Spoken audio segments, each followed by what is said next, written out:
Assalamualaikum warahmatullahi wabarakatuh.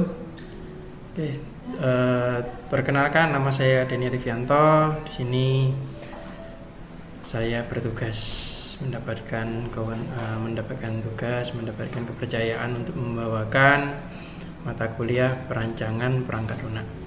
Sengaja untuk pertemuan pertama dan kedua ini saya buat secara online agar nanti studinya bisa aktif.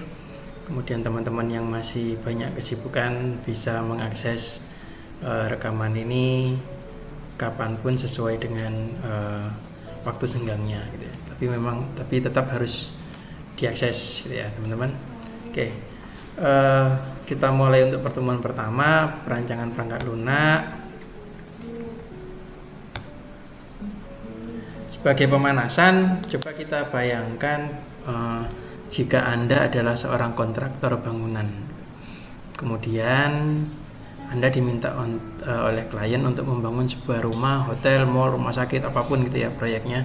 Nah, tentu Anda tidak akan membuat rumah itu langsung dibangun, pokoknya dibangun sini 9 meter, situ 10 meter gitu ya, bentuknya seperti ini. Tentu Anda harus mendesain dulu gitu ya. Kemudian harus sebelum kita deal-dealan gitu ya, sebelum antara kontraktor dengan kliennya ini melaksanakan pembangunan, tentu harus deal-dealan harganya dulu, kemudian modelnya seperti apa dan lain sebagainya gitu. Nah, sama untuk perancangan perangkat lunak juga sama seperti itu. Jadi untuk membuat sebuah perangkat lunak, kalau Anda membayangkan bikin perangkat lunak itu hanya pokoknya buka bahasa pemrograman kemudian Anda ngoding sesuai dengan apa yang diinginkan, tidak bisa seperti itu. Mungkin bisa jika kita membuat perangkat lunak yang kecil gitu ya. Tapi kalau untuk perangkat lunak yang sudah skala menengah dan besar, tentu nanti akan kesulitan. Selanjutnya, apa sih yang disebut dengan perangkat lunak? Kalau Anda selama ini membayangkan bahwa perangkat lunak itu adalah program komputer, ternyata yang dinamakan perangkat lunak itu bukan hanya programnya saja, bukan hanya softwarenya saja, tapi di sini dikatakan bahwa perangkat lunak itu adalah pertama program, data, dokumentasi ya. Jadi ada program, ada datanya, dan ada dokumentasinya. Dokumentasi inilah yang sering dilupakan oleh para developer. Yang penting programnya jalan tanpa tanpa error, maka dianggap sudah selesai. Padahal tidak seperti itu. Justru dokumentasi inilah adalah hal yang paling penting dari perangkat lunak. Kenapa? Karena perangkat lunak tersebut tentu nanti akan berkembang, dan perkembangan itu harus terdokumentasi dengan baik. Jika enggak, maka perkembangan berikutnya akan terkendala. Gitu. Konsep dasarnya apa itu rekayasa perangkat lunak? Itu dari beberapa sumber dijelaskan bahwa pertama, penerapan pendekatan yang sistematis, disiplin, dan dapat diukur ya terhadap pengembangan operasi dan pemeliharaan perangkat lunak, dan studi tentang pendekatan tersebut, yaitu penerapan teknik atau rekayasa terhadap perangkat lunak. Ini menurut IEEE. Sedangkan menurut Somerville, bahwa RPL atau rekayasa perangkat lunak atau perancangan perangkat lunak adalah disiplin rekayasa yang berkaitan dengan semua aspek produksi perangkat lunak dari tahap awal, spesifikasi sistem, sampai dengan pemeliharaan sistem ketika sistem mulai digunakan. Jadi mulai sebelum perangkat lunak itu ada sampai sudah digunakan, sampai bagaimana perangkat lunak tersebut dipelihara atau di maintenance gitu ya. Itu yang disamakan dengan rekayasa perangkat lunak. Sedangkan menurut Wikipedia, RPL atau PPL pendekatan sistematis terhadap analisis perancangan, penilaian, implementasi, pengujian, pemeliharaan, dan rekayasa ulang perangkat lunak dengan menerapkan prinsip-prinsip rekayasa untuk perangkat lunak. Jadi mulai dari perancangan, dirancang pada saat sebelum ada perangkat lunaknya, dinilai apakah perancangannya ini sudah sesuai dengan kebutuhan, implementasi, digunakan, pengujian, diuji, apakah itu masih tetap relevan pemeliharaan, dan jika misalnya melakukan update direkayasa ulang. Ya. Ada lagi yang berpendapat bahwa RPL adalah aplikasi teknik yang diperuntukkan bagi perangkat lunak karena ilmu ini mengintegrasikan ilmu-ilmu matematika, ilmu komputer, dan praktek-praktek yang berasal dari ilmu rekayasa teknik. Jadi kalau teman-teman ada yang masuk ke teknik informatika karena hanya ingin belajar ngoding tapi berupaya untuk menghindari matematika, maka Anda salah alamat. Karena informatika itu sendiri sebetulnya kependekan dari informasi dan matematika. Jadi bagaimana kita mengolah data menjadi informasi menggunakan konsep-konsep matematika. Jadi nanti Anda akan dari awal sampai akhir sampai lulus, Anda akan terus bertemu dengan rumus-rumus matematika. Kenapa kok kita perlu belajar rekayasa perangkat lunak? Karena kalau menggunakan membuat perangkat lunak yang skala kecil mungkin masih bisa tanpa harus belajar rekayasa perangkat lunak. Tapi untuk pengembangan perangkat lunak skala besar nggak mungkin dikerjakan oleh satu orang saja, harus ada sub-subnya, gitu ya. Bayangkan kalau misalnya kita membuat e-government misalnya, di e-government itu ada e-citizen, sistem kependudukan, ada sistem pendidikan, sistem kesehatan, sistem misalnya hukum dan lain sebagainya. Nah itu tidak mungkin semua sistem tersebut dibuat oleh satu orang. Pasti ada beberapa pihak yang mengerjakan masing-masing subsistem, gitu ya. Nah untuk bagian misalnya untuk kesehatan sendiri itu ternyata masih banyak lagi. Ada bagian-bagian yang harus BPJS misalnya, kemudian ke sistem informasi rumah sakit, sistem informasi kesehatan desa dan lain sebagainya. Nah, ini untuk itu maka diperlukan oleh beberapa pihak yang bisa atau saling terkait untuk bisa menyelesaikan perangkat lunak tersebut. Diperlukan kerja tim yang baik agar pengembangan tersebut dapat berjalan sesuai rencana. Agar antara subsistem tersebut bisa saling terkait, maka diperlukan kerja tim yang baik, gitu ya. Jadi antar tim itu harus bisa berkontribusi, bisa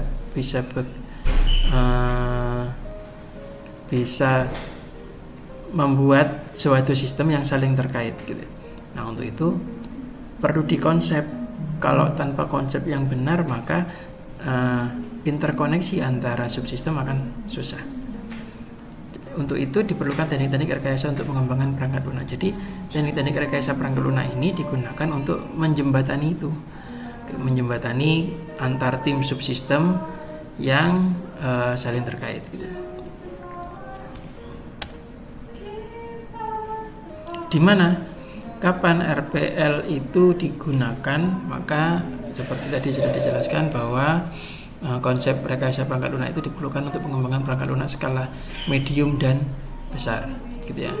Kalau yang kecil mungkin masih bisa dikerjakan tanpa RPL. Kapan diperlukan? Ketika pengembangan perangkat lunak tidak hanya dapat dikerjakan hanya dengan cara-cara tradisional. Maksudnya tradisional itu pokoknya buka laptop kemudian dikoding tanpa ada perencanaan terlebih dahulu, ya. Ketika pengembangan perangkat lunak memerlukan teknik-teknik rekayasa agar produk perangkat lunak yang dihasilkan sesuai dengan target yang direncanakan. Bagaimana teknik rekayasa perangkat lunak itu bisa diterapkan? Ada beberapa tahapan. Yang pertama ada spesifikasi perangkat lunak. Kemudian ada pengembangan perangkat lunak, ada validasi perangkat lunak, dan evolusi perangkat lunak. Ini nanti akan kita pelajari satu persatu per pertemuan dan langsung Anda lakukan, gitu ya. Jadi untuk spesifikasi perangkat lunak bagaimana Anda akan bikin sendiri. Pengembangan perangkat lunak, validasi perangkat lunak, dan evolusi perangkat lunak. Oke, kita lanjutkan. Kenapa kita harus menggunakan perangkat lunak? Pertama, adanya penderitaan kronis atau chronic affliction namanya. Jadi seringkali terjadi software delivered behind schedule, artinya bahwa adanya keterlambatan. Kita sudah tekan kontrak klien untuk menyelesaikan misalnya 3 bulan atau 1 tahun misalnya, tapi ternyata setelah deadline perangkat lunaknya belum bisa dipergunakan. Nah, ini bisa menghambat keduanya. Yang pertama, untuk developer sendiri bisa mendapatkan punishment atau mendapatkan denda karena keterlambatannya. Yang kedua, untuk klien tentu akan mempengaruhi target. Yang awalnya target setelah 3 bulan dapat menggunakan perangkat lunak, kemudian operasionalnya akan bertambah, manfaat yang diperoleh dari perangkat lunak tersebut sudah harusnya bisa berjalan tapi jadi tidak bisa berjalan, sehingga targetnya tidak terpenuhi gitu ya. Yang kedua, ada cost exit estimate. Sudah disepakati misalnya pembuatan perangkat lunak ini 100 juta, tapi ternyata pada saat perjalanan bengkak gitu ya. Ini pernah saya alami gitu ya, pada saat membentuk sebuah aplikasi. Saya direkrut, kemudian saya minta waktu itu perangkat lunaknya 30 juta dengan estimasi pengerjaan 4 bulan, 3 sampai 4 bulan paling lama gitu. Kemudian ada orang internal perusahaan tersebut yang ternyata menyanggupi dengan budget hanya 10 juta mintanya, kemudian mampu 1 bulan katanya gitu ya. Akhirnya ya sudah Pak, saya tidak akan mempertahankan diri karena menurut saya nggak mampu untuk mengalahkan target itu. Akhirnya sudah Pak, ini ada anggaran ada penawaran yang jauh lebih baik, silakan dipakai gitu. Pada kenyataannya ternyata setelah 1 tahun berlangsung, si pimpinan perusahaan ini kembali ke saya, kemudian ingin minta saya kembali untuk membuatkan perangkat lunak yang dimaksud pada setahun yang lalu gitu. Nah, ternyata setelah saya tanya, setelah sampai 1 tahun itu programnya belum juga jadi, bahkan sudah menghabiskan dana sekitar 100 juta dari 10 juta yang awalnya diminta gitu. Nah, saya mau masuk mengerjakan, tapi dengan syarat bahwa si orang ini harus keluar, tidak boleh campur tangan terhadap perangkat lunak yang akan saya buat. Kenapa? Ya tentu saja ini kan nanti jadi rival gitu, jadi saingan gitu kan, jadi saingan. Bisa saja perangkat lunak yang saya buat nanti akan jadi disabotase atau bagaimana gitu ya. Nah, ini yang saya maksud dengan delivered behind schedule sama cost exit estimate. Jadi mungkin si orang ini tidak memperkirakan secara detail kebutuhan yang dibutuhkan oleh dalam pengembangan perangkat lunak serta waktu yang dibutuhkan dalam pengembangan perangkat lunak, sehingga jebol gitu ya anggarannya.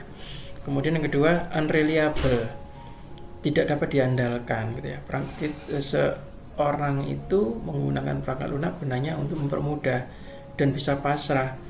Kalau memang contoh misal kayak kemarin di KPU ada sistem hitung cepat, tapi sistem hitung cepatnya kemudian ternyata masih dicek lagi secara manual. Ya buat apa bikin perangkat lunak kalau memang harus dicek lagi secara manual. Artinya hasil dari perangkat lunak tersebut tidak dapat dipercaya, tidak dapat pasrah gitu ya, tidak bisa kita bergantung pada hasil dari perangkat lunak tersebut. Terus buat apa? Mending nggak pakai perangkat lunak sekalian, mending langsung dihitung saja, sama-sama ngitungnya gitu kan. Kemudian difficult to maintain, artinya susah untuk di maintenance, untuk dipelihara, sering rusak dan lain sebagainya. Terus performnya poorly, kinerjanya buruk. Nah, ini kenapa RPL itu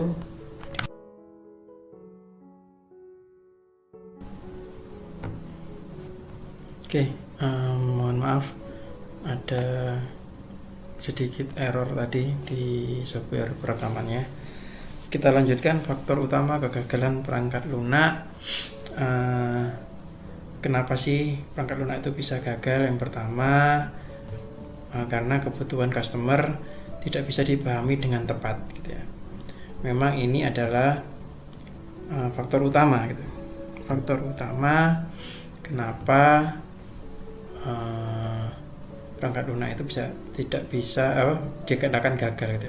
Jadi developer itu harus mampu benar-benar menggali kebutuhan customer. Kenapa?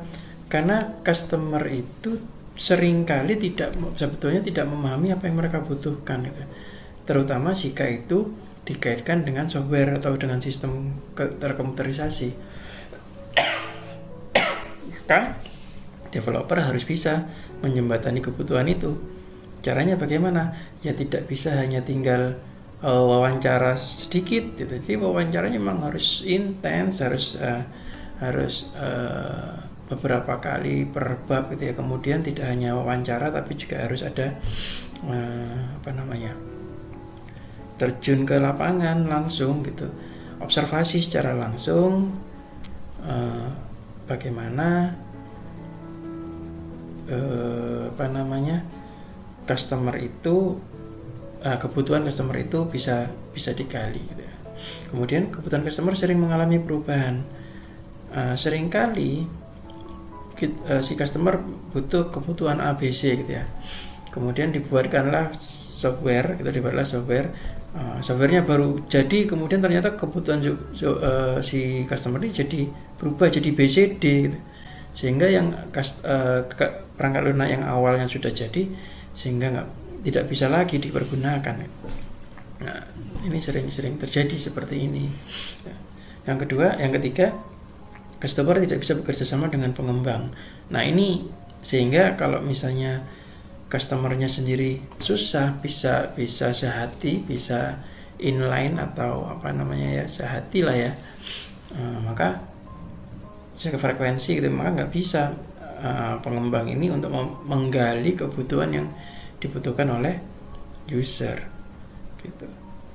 Kemudian pengembang kurang memiliki kecakapan dalam menjalankan tugas. Kalau ini fatal sih ya, pengembangnya kurang pinter, kurang bisa gitu ya. Ya wes, memang itu kesalahan dari sumbernya gitu. Kemudian sistem yang dikembangkan tidak terlalu banyak memberikan manfaat pada customer. Ya kalau memang tidak banyak manfaat, terus buat apa? Buat membuat software yang mahal-mahal gitu ya. Yang namanya software itu dibuat untuk menyelesaikan masalah, bukan tambah masalah gitu.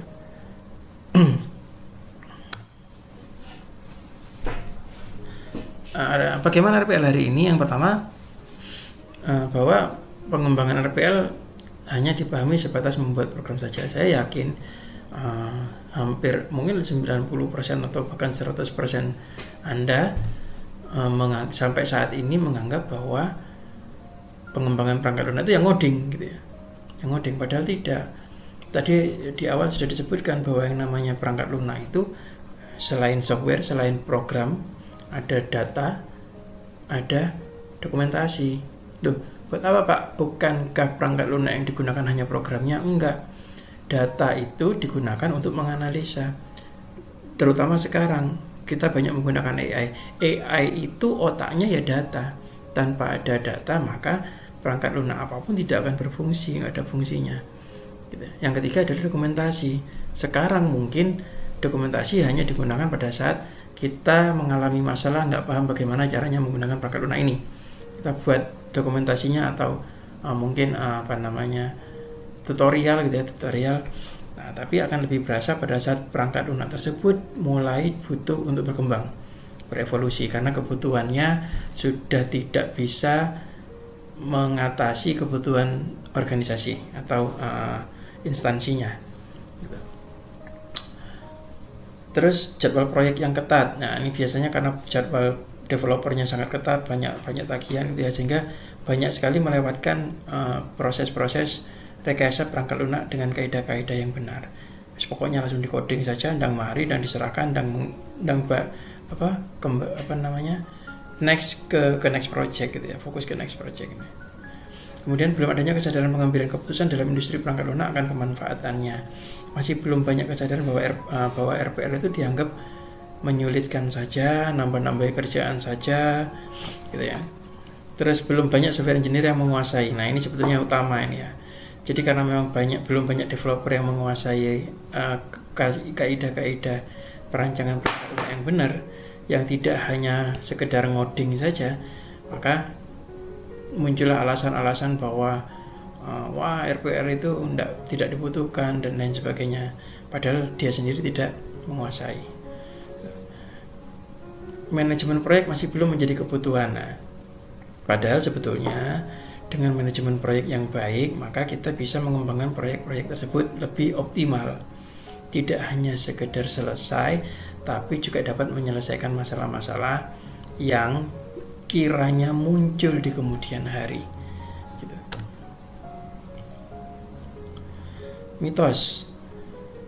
Jika jadwal molor, maka kita bisa menambah lebih banyak programmer. Nah, mitosnya gini. Misalnya, kita punya deadline proyek 4 bulan. 4 bulan harus selesai gitu ya. Sampai dengan bulan ketiga ternyata belum berjalan, harusnya 75% sudah selesai. Ini belum berjalan 50%. Wah, ini pasti deadline nih, mesti telat gitu ya. Maka pengembang atau pimpinan proyek udah tambahin programmernya aja biar lebih cepat. Logikanya memang begitu.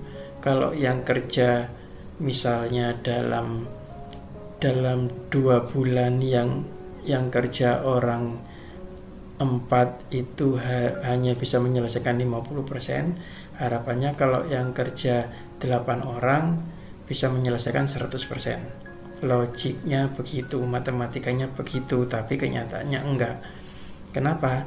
Karena dengan menambahkan programmer-programmer baru, maka programmer-programmer baru ini juga butuh waktu untuk memahami apa dan bagaimana software yang mau dibuat, bagaimana konsepnya, proses bisnisnya, bahasanya menggunakan apa, cara berpikirnya bagaimana, dan itu butuh waktu.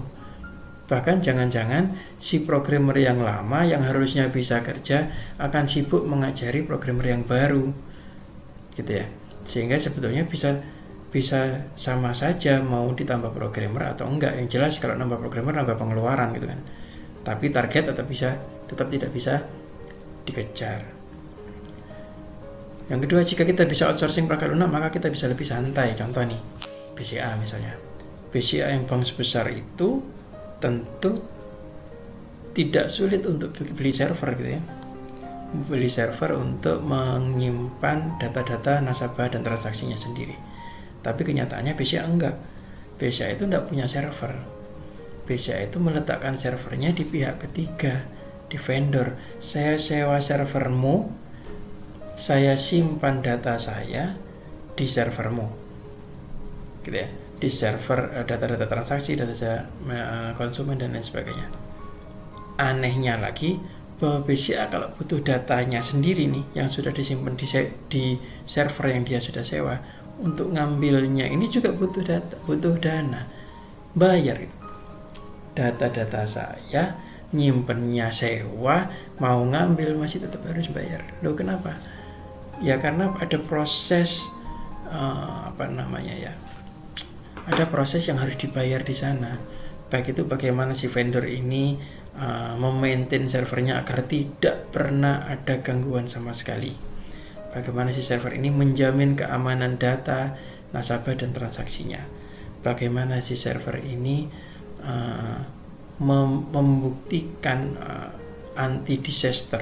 Kalau misalnya ada bencana, gempa bumi, banjir dan lain sebagainya, BCA tetap bisa aman, BCA tetap bisa beroperasional walaupun servernya mengalami bencana, gitu ya. Terus buat apa Pak BCA mengeluarkan dana sekian banyak padahal dia tidak memiliki servernya sendiri, padahal dia bisa beli servernya sendiri gitu. Terus kenapa harus sewa? Agar BCA itu tidak bisa disalahkan jika terjadi sesuatu dengan datanya. Misalnya datanya hilang, kemudian konsumen yang uangnya triliunan akan menuntut BCA. Tunggu dulu, tidak bisa dituntut. Kenapa? Yang menghilangkan data bukan kami, bukan BCA. Itu loh si vendor yang bertanggung jawab untuk pegang datanya BCA, datanya klien. Dengan demikian si klien lah yang akan dituntut, BCA tetap aman, gitu ya. Pernyataan umum tentang tujuan sistem yang akan dikembangkan sudah cukup untuk memulai pemrograman. Jadi biasanya ini kalau banyak project gitu ya, developernya itu akan mengkesampingkan penggalian data yang detail. Biasanya ditanya tentang tujuan, tentang pertanyaan-pertanyaan umum saja, kemudian diambil kesimpulan sendiri, mau kemudian diprogram sendiri. Padahal nggak bisa seperti itu. Seperti yang saya jelaskan tadi, bahwa hubungan antara klien dengan developer ini memang harus intens, sedikit-sedikit nanya gitu, sehingga kita bisa gali benar-benar apa yang diinginkan oleh klien. Kebutuhan sistem sering mengalami perubahan, tapi hal ini mudah diakomodasi karena perangkat lunak itu fleksibel. Teorinya begitu, tapi nyatanya bahwa melakukan update perangkat lunak itu jauh lebih susah daripada bikin baru. Kenapa? Karena nggak ada dokumentasinya. Nah, dengan rekayasa perangkat lunak yang benar, maka dokumentasinya lengkap. Untuk melakukan update, kita bisa melakukan update berdasarkan dokumentasi yang sudah ada. Gitu. Begitu program selesai, jalan selesai. Nah, ini programnya jalan, tidak ada error, berarti aman, selesai. Gitu ya. Padahal tidak bisa seperti itu juga, bahwa aplikasi itu tentu pasti nanti akan berkembang. Semua aplikasi yang ada, tidak ada yang tidak membutuhkan perubahan atau pengembangan atau evolusi perangkat lunak, gitu ya. Bahkan perangkat lunak yang paling canggih pun suatu saat nanti pasti akan berevolusi, berkembang lagi. Kenapa? Karena perusahaannya berkembang.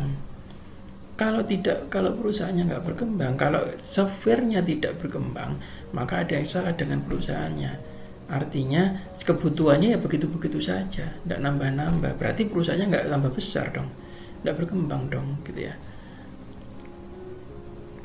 Hasil dari proyek yang sukses hanyalah program yang jalan dengan baik. Nah, ini tentu salah, gitu ya. Pokoknya programnya error, nggak ada error terus selesai, tidak bisa seperti yang saya jelaskan tadi, bahwa ada konsep-konsep pengembangan yang bisa kita tangani dalam pengembangan perangkat lunak. RPL akan membuat kita repot dengan pembuatan dokumen yang tidak perlu. Iya, di awal itu sebelum kita mulai ngoding, kita direpotkan dengan banyak dokumen-dokumen yang harus dibuat. Entah itu dokumen kebutuhan perangkat lunak, entah itu dokumen pemodelan, entah itu dokumen pengujian dan lain sebagainya. Tapi seiring dengan berjalannya waktu, seiring dengan beroperasionalnya perangkat lunak, maka kita membutuhkan dokumen-dokumen tadi. Tanpa dokumen-dokumen tadi nanti akan banyak kesulitan yang dialami oleh user jika perangkat lunak tersebut mulai butuh untuk berevolusi gitu. Ada dua jenis produk perangkat lunak. Yang pertama ada produk umum atau perangkat lunak generik, sedangkan ada satu lagi yang namanya perangkat lunak khusus atau perangkat lunak pesanan. Tentu dari segi harga, perangkat lunak generik ini tidak bisa mahal. Itu kenapa? Karena perangkat lunak generik ini dibuat sekali lalu dijual ke banyak orang, ke banyak pihak. Bikinnya sekali, dijual ke banyak orang. Konsepnya bahwa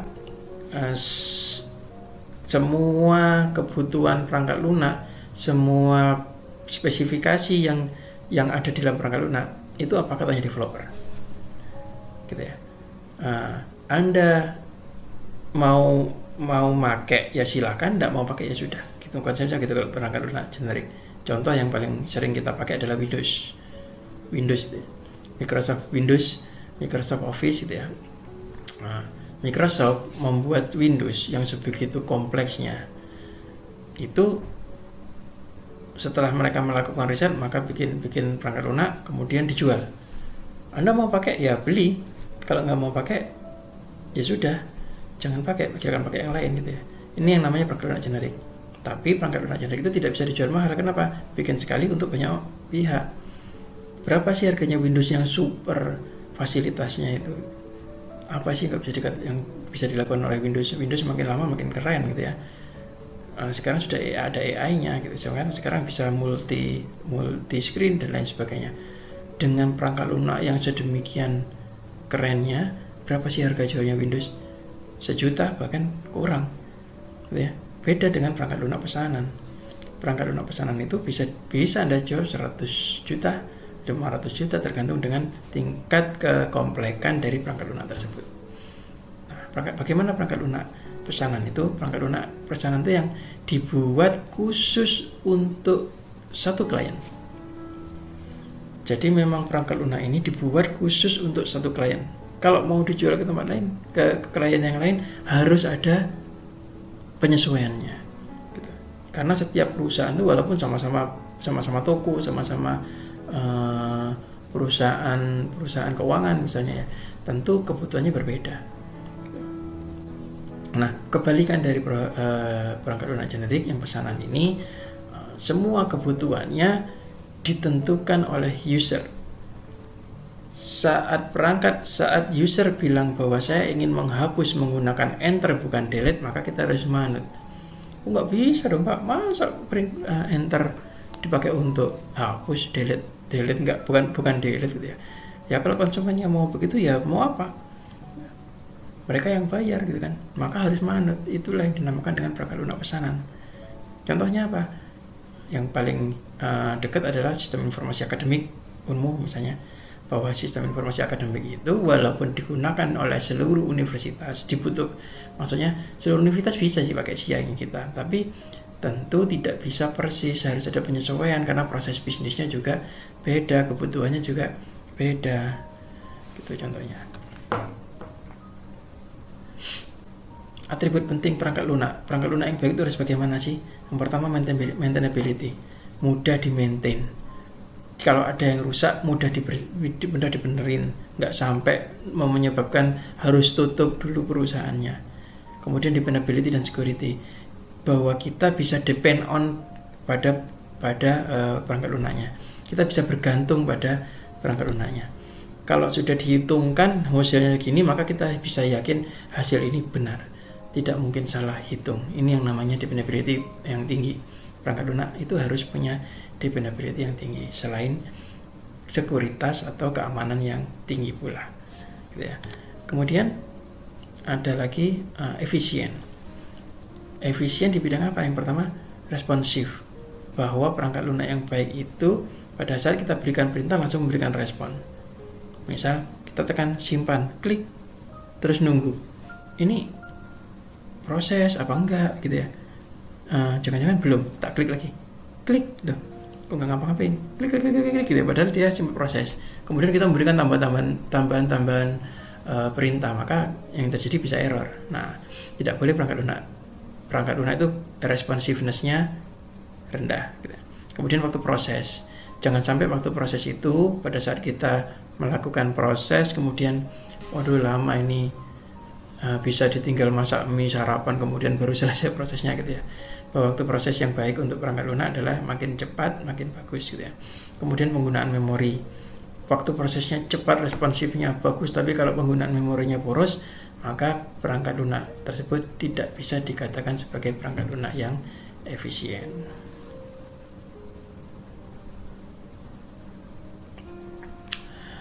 Kemudian acceptability, mudah diterima oleh user.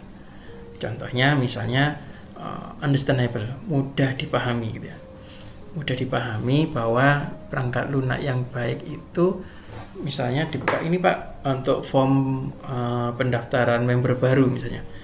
Si user itu ngelihat desainnya, oh iya ini untuk ngisi NIM-nya, ini namanya, kemudian kalau ditekan simpan ini pasti nyimpen tanpa harus dijelaskan, dia sudah paham. Nah ini yang namanya understandable. Perangkat lunak yang baik itu mudah dimengerti, tidak harus baca tutorial dulu gitu ya. Kemudian usable, berguna, bahwa perangkat lunak yang digunakan itu memang benar-benar membawa perubahan, membawa gap. Misalnya kalau perhitungan manual gaji 1000 pegawai membutuhkan waktu 2 hari misalnya, menggunakan perangkat lunak ini Anda tinggal klik hitung, tunggu beberapa detik, kemudian selesai. Nah ini namanya usable. Kalau sama-sama ruwet, sama-sama lama, ya tentu buat apa bikin perangkat lunak, kan? Kompatibel dengan perangkat lunak yang lain. Jadi misalnya bagian SDM menerbitkan tagihan gaji, bahwa si A gajinya sekian, si B gajinya sekian, gajinya sekian. Kemudian dia diekspor, hasil dari ekspornya ini baik itu berupa cetak, baik itu berupa file, harus bisa dimanfaatkan oleh bagian yang lain, yang dalam hal ini biasanya keuangan gitu kan ya. maka keuangan tinggal import saja datanya, tinggal dijalankan secara otomatis nanti akan ditransfer misalnya begitu. Nah ini yang namanya kompatibel gitu.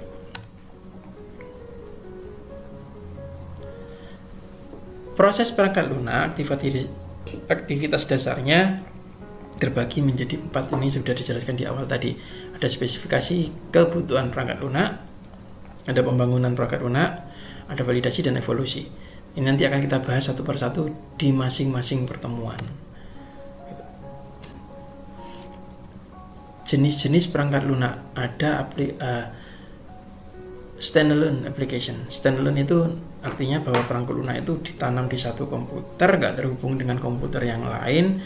Kemudian dia nginput di sana, proses di situ, outputnya juga di situ. Ini namanya standalone. Kemudian ada aplikasi berbasis transaksi interaktif. Ini banyak sekali sekarang contoh, misalnya aplikasi-aplikasi seperti e-commerce, entah itu toko hijau, toko oranye, toko merah gitu ya. Nah, di situ terjadi transaksi secara otomatis. Si user itu bisa melakukan transaksi, milih-milih barang sendiri, dimasukkan keranjangnya sendiri, kemudian milih ekspedisinya, pengirimannya sendiri, menentukannya. Kemudian setelah itu bayarnya juga otomatis tanpa harus dibantu oleh operator, tanpa harus dibantu oleh kasir, tanpa harus dibantu oleh penjual. Semuanya berjalan interaktif. Itu contohnya. Kalau kendali tertanam ini misalnya kalkulator, nah itu adalah sistem kendali tertanam. Pom bensin,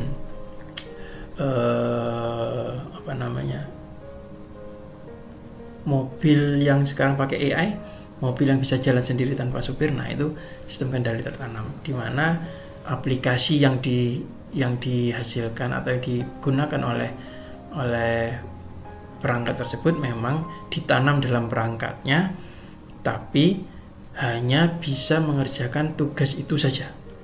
Kalkulator itu ya hanya melakukan hitung-hitungan saja.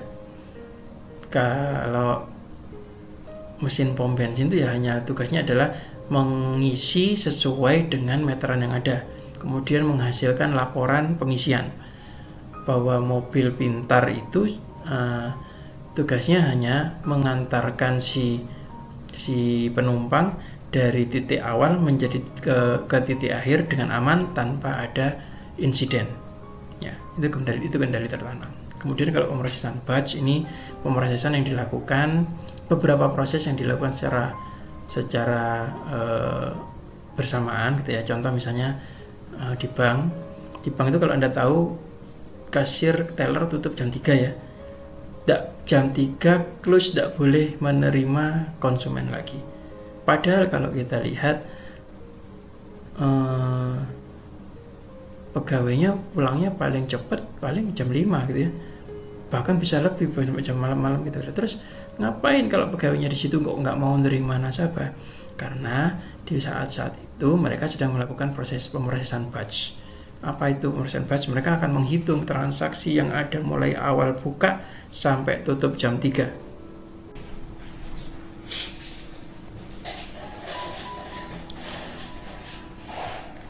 Selanjutnya ada sistem hiburan. Sistem hiburan ini banyak sekali sekarang beredar sistem-sistem aplikasi untuk hiburan ya. Contoh misal Netflix, kemudian YouTube dan lain sebagainya. Kemudian ada sistem untuk pemodelan dan simulasi. Jadi ada beberapa sistem yang memang digunakan untuk mensimulasikan. Contoh misalnya untuk simulasi lab kimia. Jadi kita tidak perlu mencampurkan bahan kimia secara langsung untuk mengurangi tingkat bahaya. Contoh misalnya kalau misalnya NaCl dicampur dengan H2O dan lain sebagainya gitu ya. Ini jangan-jangan meledak gitu ya.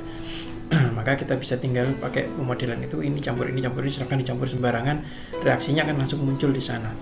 Gitu, sehingga tidak perlu kita melakukannya secara langsung. Ya.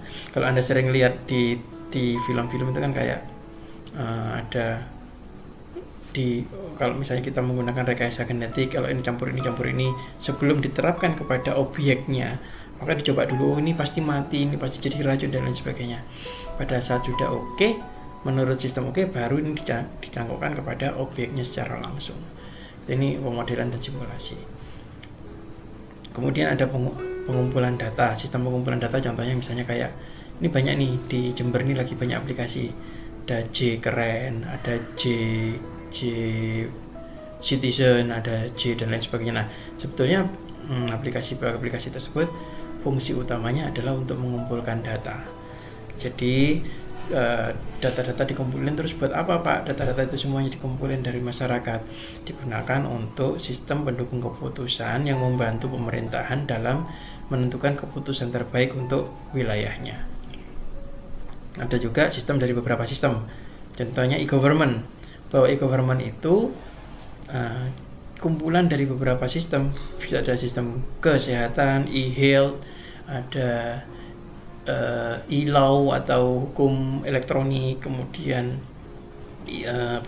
informasi kependudukan elektronik dan lain sebagainya gitu ya.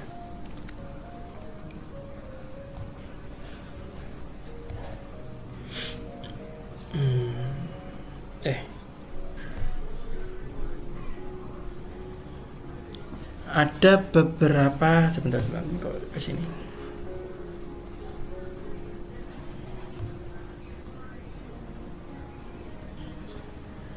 Ya, ada beberapa jenis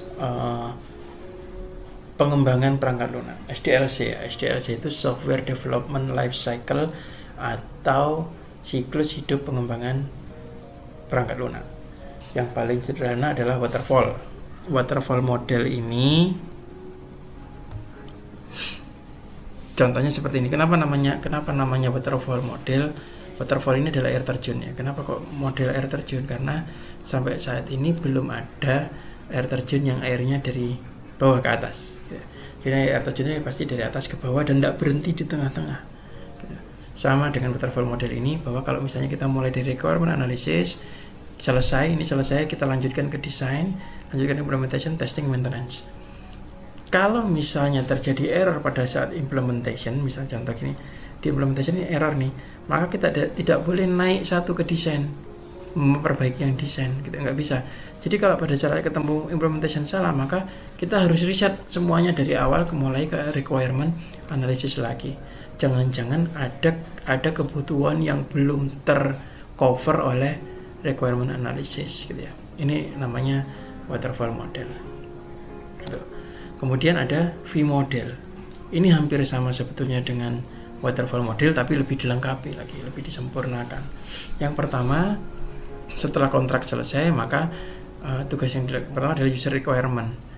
Kebutuhan apa yang dibutuhkan oleh user? Kalau kita sudah tahu kebutuhan usernya, maka kita susun software requirement specification. Kebutuhan spesifikasi kebutuhan perangkat lunak. Kemudian kita buat high level design, kita buat desainnya. Kemudian membuat detail desainnya. Kemudian di coding, setelah coding selesai, muncullah unit testing. Unit testing ini digunakan untuk memastikan bahwa detail desain yang didesain ini sudah benar, sudah terpenuhi, gitu ya. Jadi kebutuhan yang ada di sini sudah terpenuhi sesuai. Kemudian masuk lagi integration testing yang digunakan untuk memastikan bahwa high level design telah terpenuhi. Begitu pula dengan sistem testing dan acceptance testing. Gitu. Selanjutnya ada SDLC model prototype. Prototype itu nggak bikin langsung semuanya, bikin prototipenya dulu. Kalau sudah disetujui, maka dilanjutkan untuk membuat software seutuhnya. Mulai dari initial requirement, kemudian didesain, dibuat prototipenya. Buat prototipenya, kemudian dievaluasi oleh customernya. Kalau dari customer ini ternyata masih ada kekurangan, kurang gini Pak, kurang pedas, kurang asin gitu ya. Kemudian direview dan update, kemudian didesain lagi. Ini akan terus berlangsung prototipe ini sampai prototipenya di ACC oleh customer. Pada saat customer sudah di ACC, customer satisfied, barulah pembuatan program yang sesungguhnya. Setelah pembuatan programnya sudah oke, kemudian dilakukan tes dan di-maintain. Selanjutnya ada spiral model. Siklus hidup pengembangan perangkat lunak model spiral. Yang pertama, dilakukanlah requirement gathering. Dari sini ya, pengumpulan kebutuhan. Terus dianalisa kebutuhannya, kayak gini, kemudian didesain bagaimana menjawab kebutuhan-kebutuhan tersebut. Setelah itu decoding. Setelah decoding dites. Setelah dites dirilis ke konsumen. Setelah dirilis ke konsumen dilaksanakan, kemudian di maintenance. Apakah dalam pelaksanaannya aplikasi ini masih tetap relevan atau butuh pengembangan, gitu ya. Butuh pengembangan, maka dilakukanlah requirement gathering lagi, analisis lagi, desain lagi, coding lagi, testing lagi, release lagi. Kemudian di maintenance baru tanya lagi apakah dia butuh pengembangan, kalau iya requirement gathering lagi, dan seterusnya ya. Yang namanya spiral model. Ada banyak lagi yang lain, tapi tidak perlu saya jelaskan secara detail. Cukup yang tadi. Ada yang namanya Rational Unified Process. Ini yang digunakan Rational Incorporate, yang menggunakan software Rational Rus. Kemudian ada Extreme Programming. Extreme Programming ini maksudnya bahwa pengembangan software tersebut dilakukan justru pada saat perangkat lunak tersebut digunakan. Contoh misalnya, Anda kalau sering main game Android online gitu ya, Anda pasti akan menyadari bahwa setiap periode waktu gamenya berkembang. Loh, saya kemarin game ini tamat, kenapa tiba-tiba sudah ada level lagi? Kenapa kok sekarang senjatanya jadi macam-macam misalnya gitu ya? Kenapa kok modelnya jadi macam-macam dan lain sebagainya? Jadi si user itu tetap bisa main game seperti biasa sembari dikembangkan oleh tim pengembang. Pada saat pengembangannya sudah oke, di launching tiba-tiba kita merasa jadi baru nih, ada yang baru nih. Nah, ini namanya extreme programming. Jadi tidak dibutuhkan waktu khusus untuk pengembangan, sehingga software bisa tetap dipergunakan sebagaimana mestinya. Sedangkan rapid application development ini fungsinya untuk memecah pengembangannya. Jadi pengembangan besar dipecah jadi kecil-kecil, satu tim, kemudian berjalan bersama-sama, sehingga diharapkan pada saat bisa menyelesaikan waktu pengembangan dengan lebih cepat. Agile ini adalah pengembangan yang dilakukan terus-menerus tanpa henti. Sebagai penutup, ada pepatah dari Tria Kurniawan gitu ya, bahwa apabila kita gagal membuat perencanaan dengan baik, maka kita sebetulnya merencanakan untuk gagal. Nah, itu yang menjadi dasar bahwa perencanaan itu adalah RPL atau PPL yang kita pelajari saat ini. Ya, sehingga kalau perancangannya sudah jelek, tidak bagus, perencanaannya nggak bagus, maka ya sudah, kita siap-siap untuk gagal. Gitu ya. Sehingga dengan melalui RPL ini, dengan perancangan pakai lunak ini, kita berharap bahwa nanti pada saat kita membuat suatu software, diharapkan kita membuat software yang tidak gagal gitu. Ini untuk pertemuan 1 saya cukupkan sampai di sini. Jika ada pertanyaan silahkan ditanyakan di grup biar kita bisa bahas bersama-sama. Tidak harus menunggu saya yang jawab, teman-temannya yang paham boleh menjawab, karena saya yakin kalau yang jelasin temennya itu bahasanya itu lebih mudah dipahami daripada dosennya yang menjelaskan gitu ya. Tapi kalau misalnya tidak ada, tentu saya tetap harus memantau dan ikut membantu menjawab serta mengoreksi jika ada jawaban yang perlu diluruskan. Terima kasih dari saya. Ketemu lagi di pertemuan kedua. Assalamualaikum warahmatullahi wabarakatuh.